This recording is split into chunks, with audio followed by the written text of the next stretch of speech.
Buenos días, queridos hermanos.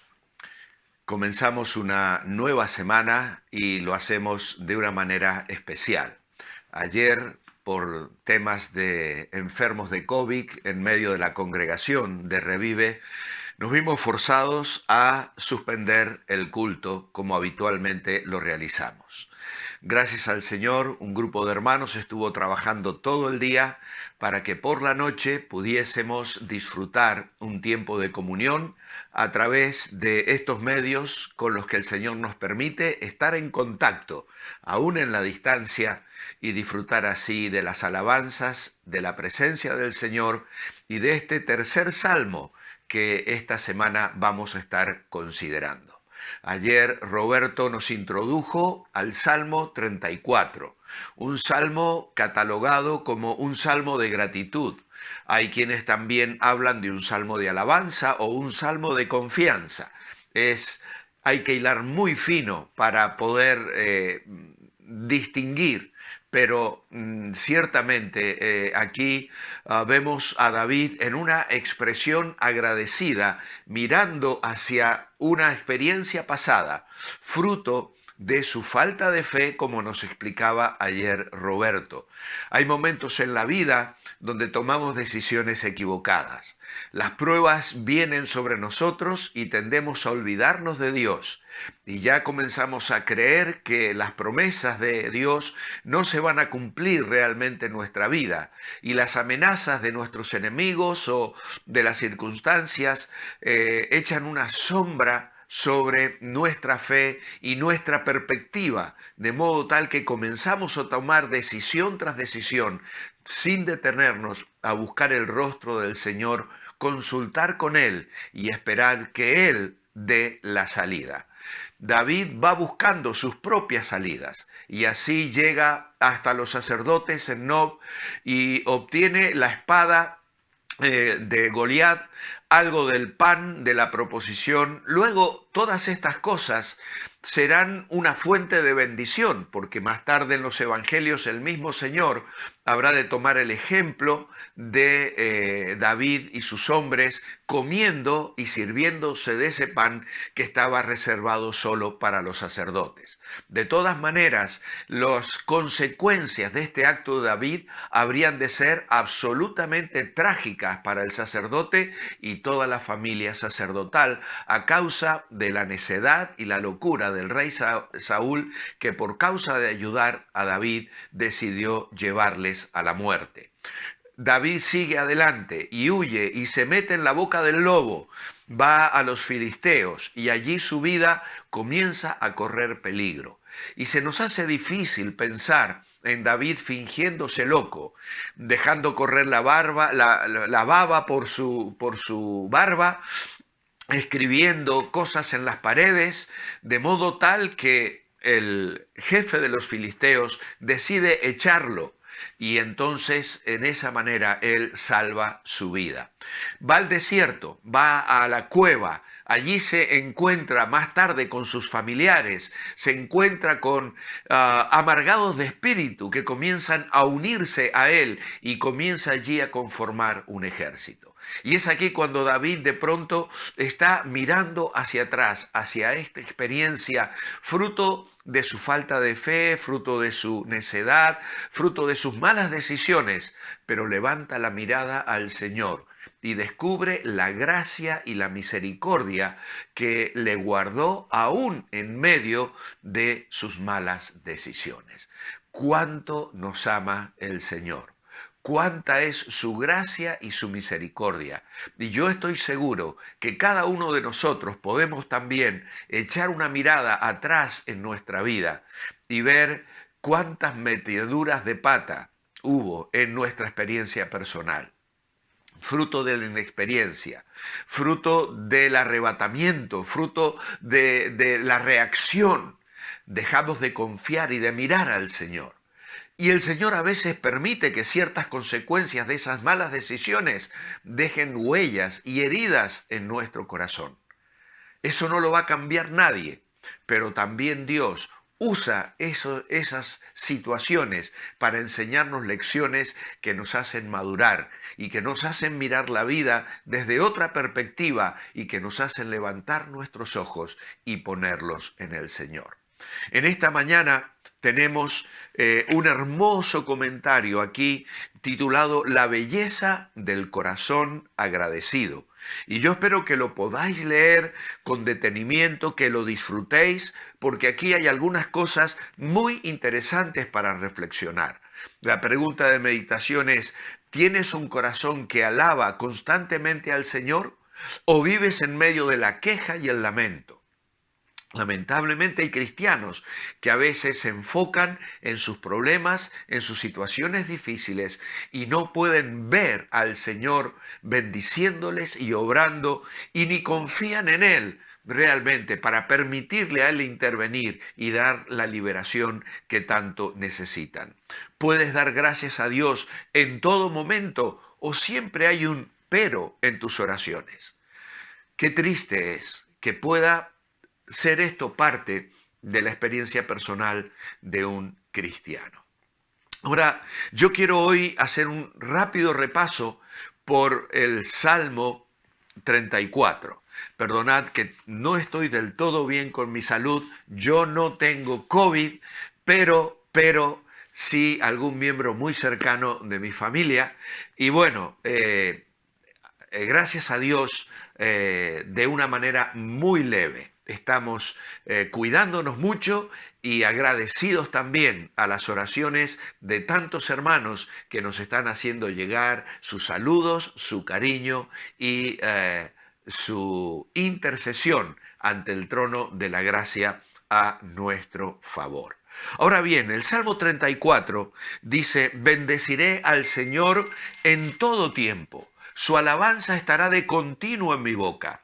En el Señor se gloriará mi alma, lo oirán los mansos y se alegrarán. Engrandeced al Señor conmigo y exaltemos aún su nombre. Busqué al Señor y Él me oyó y me libró de todos mis temores. Parece ser que David había tenido muchos temores y muchos miedos que le habían llevado a un extremo de poner su propia vida en grave peligro. Y entonces viene ese precioso versículo. Los que miraron a él fueron alumbrados y sus rostros no fueron avergonzados. Este pobre clamó y le oyó el Señor y lo libró de todas sus angustias. El ángel del Señor acampa alrededor de los que le temen y los defiende. Gustad y ved que es bueno el Señor. Dichoso aquel que confía en él. Temed al Señor vosotros sus santos, pues nada falta a los que le temen. Los leoncillos necesitan y tienen hambre, pero los que buscan al Señor no tendrán falta de ningún bien. Antes de seguir adelante, vamos a mirar cómo David describe algunas características del Señor.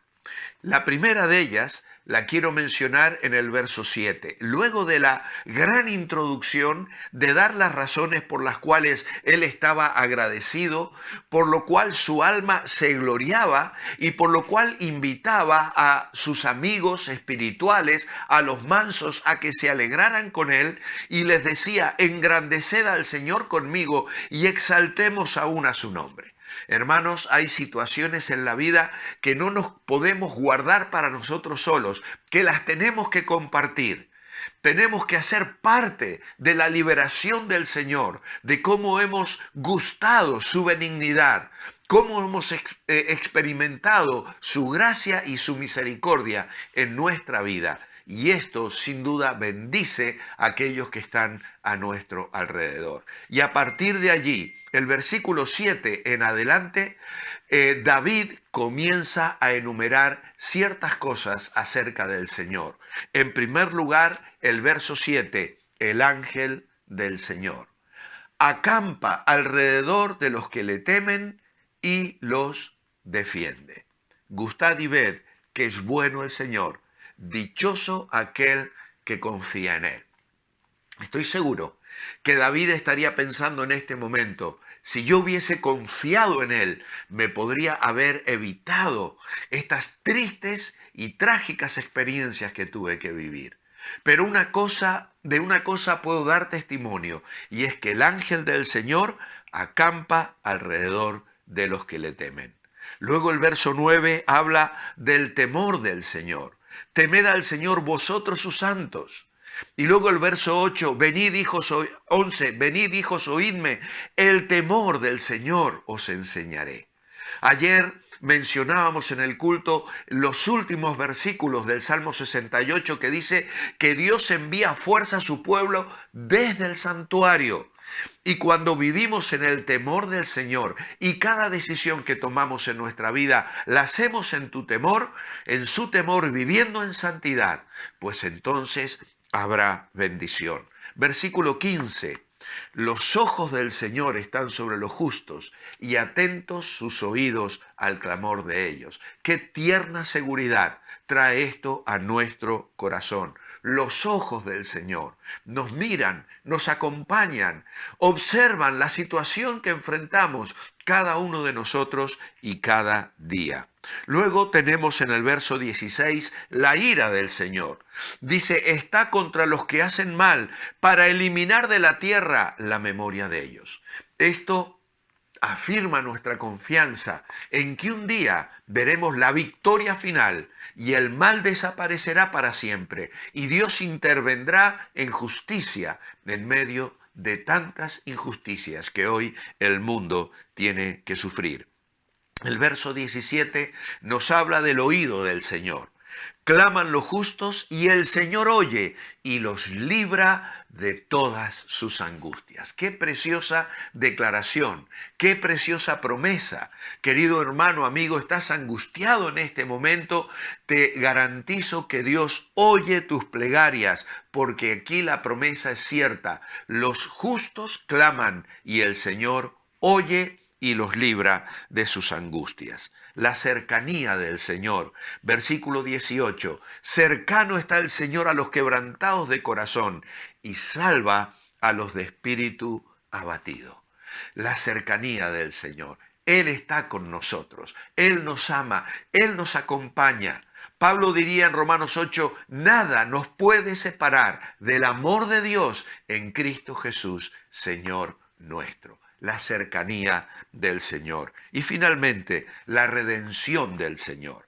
Muchas son las aflicciones del justo, dice el versículo 19, pero de todas ellas le librará el Señor.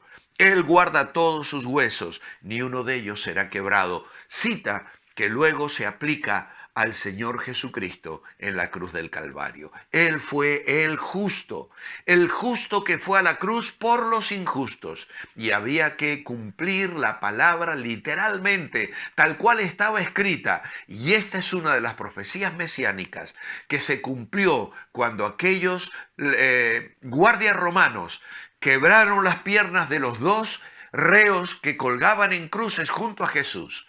Pero al llegar a él y verle muerto, solo traspasaron su costado con la lanza para que se cumpliera esta palabra. Por eso, amados hermanos, abrazamos este salmo para iniciar una semana de confianza, de fe y de gratitud. Y mi oración escrita esta mañana es, amado Padre, gracias porque aún a nuestros errores tú los cambias en bendición. Que aprendamos a confiar en ti para evitar situaciones tan complicadas como las que tuvo que enfrentar David. Que sepamos volver a ti si hemos equivocado el camino y podamos desde tu liberación dar testimonio de tu gracia y tu misericordia. En tu nombre, amén. Amados hermanos, que el Señor os bendiga. Os espero mañana para seguir en este precioso salmo. Manteneos bendecibles.